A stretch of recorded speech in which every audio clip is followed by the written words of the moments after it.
आज एक बहुत ही दिलचस्प हुदूद की बात करते हैं जो इंसानी जिस्म में हर वो काम कर रहा है जो आपकी सोच हो सकती है। अगर ये कहा जाए कि हमारे जिस्म में ये बिल्कुल ऐसी हैसियत का हामिल है जैसे गाड़ी के अंदर इंजन, तो गलत नहीं होगा।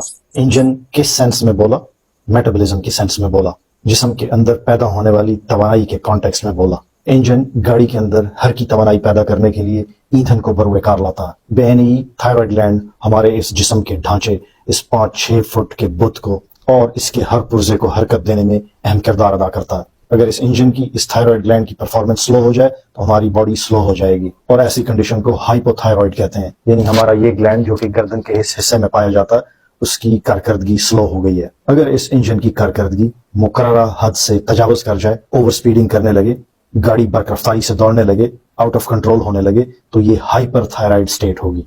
यानी ये गदूद हमारे अब हार्मोन ज्यादा बनाने लग गए हैं जिसकी जरूरत नहीं थी, लेकिन ये ज्यादा प्रोड्यूस हो रहे हैं। ऐसी कंडीशन में गाड़ी बेकाबू हो सकती है। यूं समझें जैसे एक हाईवे के ऊपर गाड़ी को चौथे या 5वें गियर में दौड़ाया जा रहा है। हाइपोथायरॉइड को यूं समझ लें कि इसी हाईवे पे इसी गाड़ी को पहले गियर में चलाया जा रहा है। तो कहां पहले गियर की रफ्तार और कहां चौथे और 5वें गियर की रफ्तार। इसलिए हाइपोथायरॉइड का मरीज बिल्कुल ऐसे है जैसे कछुए की रफ्तार से गाड़ी दौड़ रही है, पहले गियर में फंस के रह गई है, रफ्तार नहीं पकड़ रही। जबकि हाइपरथायरॉइड की मिसाल ऐसे ले लें, एक 800 या 1000 सीसी की गाड़ी है और हाईवे पे उसको 120 से 150 या इससे ऊपर की स्पीड में दौड़ाया जा रहा है। यानी इंजन की जो कैपेसिटी थी, जो उसकी हार्स पावर थी, उससे कहीं ऊपर जाके उसको बोझ का सामना है। और जाहिर है इंसानी जिस्म को उसकी अहलियत से बढ़कर परफॉर्म कराया जाए तो नुकसान होगा, एक्सीडेंट होगा। तो ये थी ओवरऑल सूरत हाल। अब इस ग्लैंड के फंक्शंस पे आते हैं, अब आपको आसानी से समझ में आएंगे। तो 1 बाय 1 देखते हैं। अगर आप यहाँ देखें, हर खलिए पर अगर इसका असर हम देखें कि ये हार्मोन हर खलिए पर कैसे असरअंदाज होता है, तो वो ये है कि ये हार्मोन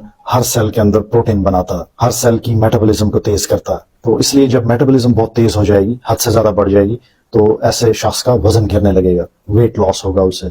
ऐसे शख्स को भूख ज्यादा लगेगी क्योंकि तवानाई इतनी ज्यादा सर्फ हो रही है, हाइपर मेटाबॉलिक स्टेट है कि उसको बार बार खाना पड़ता है। और यही वजह है कि जब मेटाबॉलिज्म इन लोगों में तेज होती है, हाइपरथायराइड पेशेंट में, तो जिस्म के अंदर हीट प्रोड्यूस होगी। इन लोगों को गर्मी ज्यादा लगती है, इनको हीट इंटॉलरेंस होती है, गर्मी ज्यादा बर्दाश्त नहीं कर सकते। और अगर हाइपोथायराइड होगा, ये हार्मोन कम बन रहे होंगे, T3 और T4 आगे जाके मैं आपको बताऊंगा।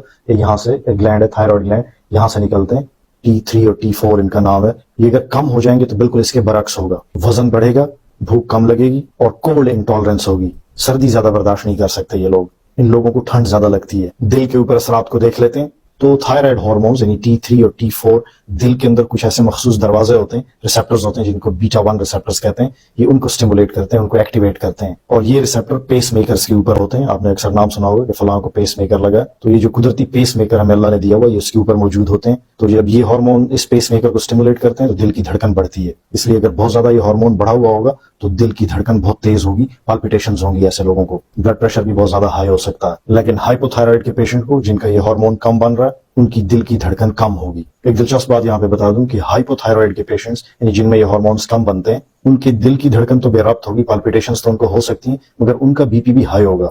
होना तो ये चाहिए था ना कि बिल्कुल इसके उलट होता, वहां पे हाई हो रहा था बीपी, यहाँ पे लो हो जाता, लेकिन ऐसा नहीं होता, इनमें भी बीपी हाई होता है। इसका रीजन क्या है? रीजन इसका ये है कि अगरचे बीटा 1 रिसेप्टर्स तो कम बनेंगे, मगर साथ साथ इस हार्मोन की कमी की वजह से अल्फा 1 रिसेप्टर्स बढ़ जाते हैं, जो कि हमारी खून की शरियानों के ऊपर होते हैं, ब्लड वेसल्स के ऊपर होते हैं। और लोग जानते हैं कि जब अल्फा 1 रिसेप्टर्स की तादाद या डेंसिटी बढ़ेगी तो ब्लड प्रेशर हाई होगा, ब्लड वेसल्स सुकड़ जाती हैं। तो यही वजह है कि अगर ये हार्मोन बढ़ जाए या घट जाए, दोनों सूरतों में हाई ब्लड प्रेशर होगा। आंतों के ऊपर इसका असर देखते हैं। अगर ये हार्मोन बढ़ जाएगा तो आंतों की मूवमेंट, उसकी पेरिस्टाल्सिस, आंतों की हरकत बढ़ जाएगी, और आंतों की हरकत जब बढ़ जाती है तो डायरिया होता है। आंतों के अंदर सिक्रीशंस या रतूबतें वो भी बढ़ जाएंगी, और जब ये दोनों चीजें होती हैं तो इस कंडीशन को हम डायरिया बोलते हैं। जिनके थायराइड हार्मोन बढ़े हुए होते हैं उनको डायरिया रहता है, और इसके बिल्कुल उलट उस वक्त होता है जब थायराइड हार्मोन कम हो जाते हैं, हाइपोथायराइड होता है, उन लोगों को कॉन्स्टिपेशन होती है। जल्द के ऊपर क्या असर होगा?